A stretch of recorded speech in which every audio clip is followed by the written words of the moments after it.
And we are off. Brown belt gi match. I was speaking to Helen earlier, and she was saying, you know, we've seen her before, had a tough, close match, and lost the decision to Rosie Clark, a really great competitor. But she said she's a bit injured back then, and now she's doing pretty good. So time to put on a proper performance. And Emilia, who is a little bit of an unknown quantity, don't know too much about her, but opening up with a beautiful, do you know the Japanese name for that move? Tomonagi? Yeah, it is. Yeah.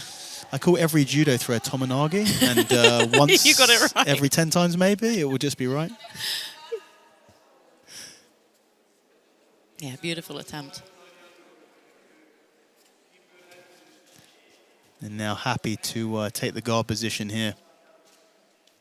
Seen a lot of closed guard tonight. Seen a lot of closed guard. Tonight is just closed guard and leg entanglements. Toe holds. Twisting footlocks? Toe holds. Oh, okay.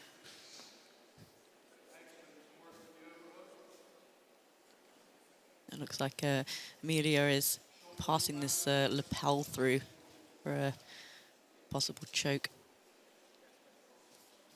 And straight away, Helen just being very aggressive on the neck here, and you do have to be careful, you know, when you start reaching forward on that neck with those arms.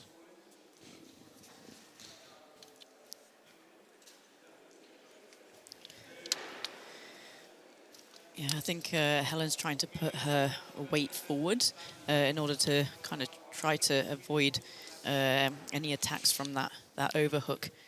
But she needs to be careful bringing her weight up. Beautiful sweep there by Emilia. Takes the mount position, and Helen does a great job of getting back to a three-quarter mount and back to a half guard here. Again, we're seeing a lot of this kind of top half guard position as well. And the girls have had some really good pressure, like some really good pressure from this position. And another Ezekiel, possibly. Ezekiel here, yep. I'm wondering what defense Helen has here, because I can't really see her hands. Well, I think with Ezekiel's, it's much more sort of how legitimate is the positioning of the choke versus what you really need to do to defend it. And I think in this case, perhaps too much of a commitment on that, and Emilia finds herself on her back. Helen Harper on top here. Inside of the open guard, half butterfly here as Emilia looks to a sweep, and beautiful scissor sweep there, and Harper immediately wrestles up, and she's got to watch a loop choke attempt. Loop choke, yeah. She's going to roll under. Back in my day when I used to train the gi, that was my favorite submission, the loop choke. Fun. It's actually how I developed my guillotine, was off of the loop choke. My guillotine comes from a gi technique, believe it or not. I won't ever say that again. You heard it here, guys. I'll deny it.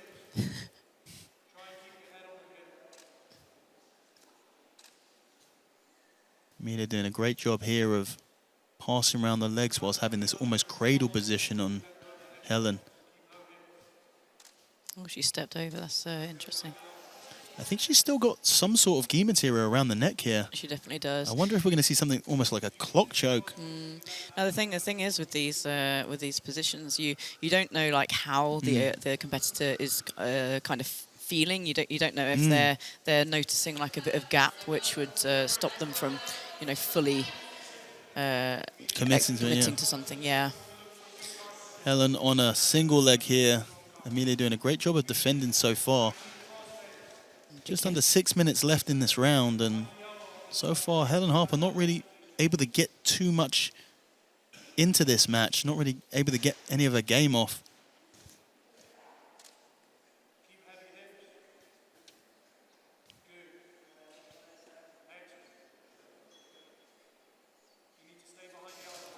One hook in on the back.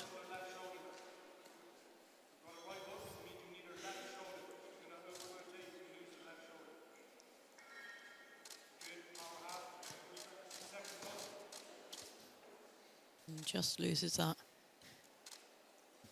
to come again to this almost three-quarter mount.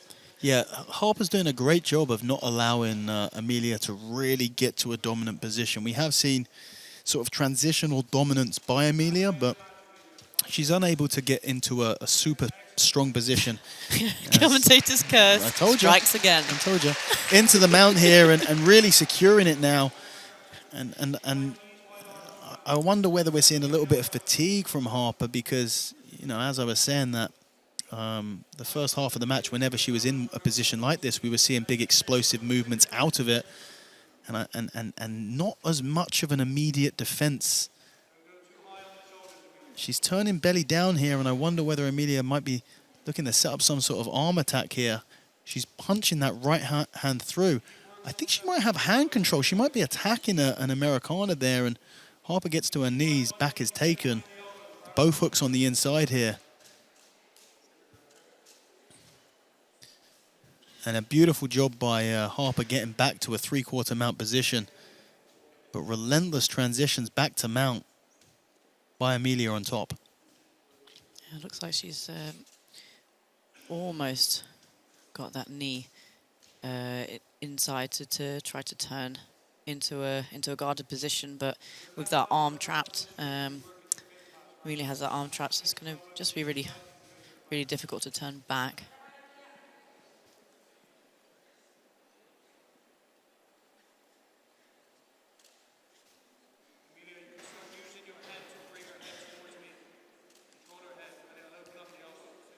Emilia's doing a really good job of just slowly cooking, as you said earlier. Yeah, she's really taking her time. She's very patient, frustrating Harper underneath there, and perhaps feeling that the defensive pace of Harper starting to wane a little bit and leaning into that.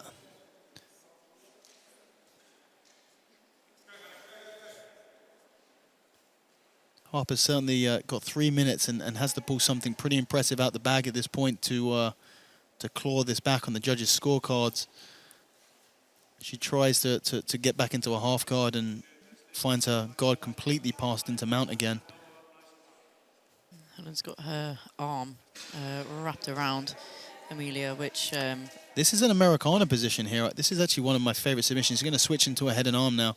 I'm not a big fan of the head and arm, so when someone does that answer the phone defense to the head and arm, I'll look to grab the wrist and use the head as a fulcrum, essentially, to go into the Americana position.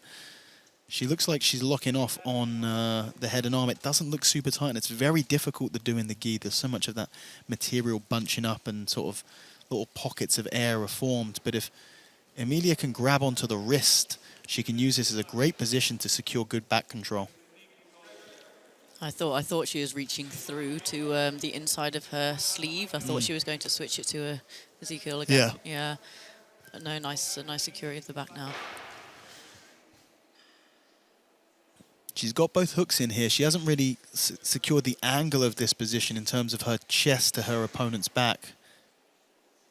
And now she looks like she's tying up that arm. She really seems very patient on top, doesn't she? It wouldn't surprise me if she's starting to put on a choke right now. She's getting these choke grips. Either to come to a two-collar choke or maybe even a bow and arrow. Yeah, there we go. The choke grip is here. Imagine she'll bring this knee through to a chair sit position again. Yeah, this is a strong position here. I think we could be seconds away from seeing the application of this. Ooh. Shin or knee on the neck here, and she's pulling backwards, and Harper does a good job of moving out of the position, has her back fully taken, but alleviates some pressure from the choke. Just 50 seconds left in this match, and all one-way traffic from Emilia Jastrzebska. Emilia's doing a great job of just chasing this choke. She could still definitely get it from this kind of more higher position. I really like finishing the chokes like that from right up high. And it looks like Emilia might be trying to do that, bring the hips right up, and you can really put some extension into the back of the neck of your opponent there. It's actually one of my favorite places to finish. Just 10 seconds on the clock now, and this is going to be a very comfortable decision victory for the Roger Gracie Bristol brown belt. And there it goes.